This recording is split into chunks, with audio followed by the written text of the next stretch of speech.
বিমান ভাড়া 24,830 টাকা কমানো হলেও 2027 সালের হজ প্যাকেজের খরচ কমেনি।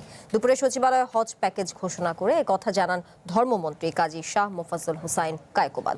সৌদি আরবে সেবা মূল্য ও রিয়ালের বিপরীতে ব্যয় বেড়ে যাওয়ায় সরকারি ব্যবস্থাপনায় সর্বনিম্ন হজ প্যাকেজ নির্ধারণ করা হয়েছে 5,05,648 টাকা, আর বেসরকারি সাধারণ প্যাকেজের খরচ 5,13,648 টাকা।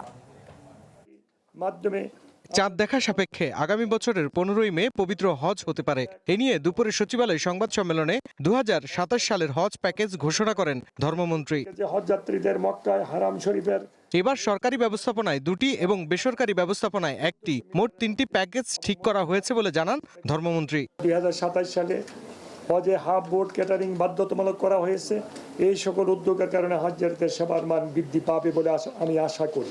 তিনি জানান, শেখ হাসিনা সরকার এবং অন্তর্বর্তী সরকারের সময়ের তুলনায় এবারের হজ ফ্লাইটের বিমান ভাড়া কমেছে। তবে সৌদি আরবে সেবামূল্য এবং রিয়ালের বিপরীতে ব্যয় বেড়ে যাওয়ায় হজ প্যাকেজের খরচ বেড়েছে।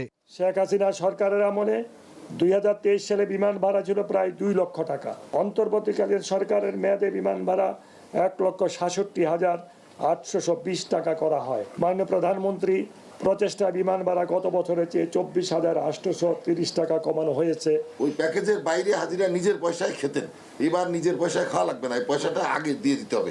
সেই জন্য এটা 38,000 টাকা ওখানেই বাড়ছে। তবে বেসরকারি বিমান ইউএস বাংলা আরো কম বিমান ভাড়ায় কিভাবে প্রস্তাব করেছে এমন প্রশ্নে বাংলাদেশ বিমানের ব্যবস্থাপনাকে দায়ী করেন মন্ত্রী। ইউএস বাংলা যে ভাড়াটা বলছে এটা সম্ভব। বিমানের যে মাথাবাড়ি প্রশাসন, ইউএস বাংলার কিন্তু সেই মাথাবাড়ি প্রশাসন নয়। বিমানের যে খরচ আপনারা অডিট রিপোর্ট দেখেন, বিমানের যে অবস্থান ইউএস বাংলার কিন্তু অবস্থান এক নয়।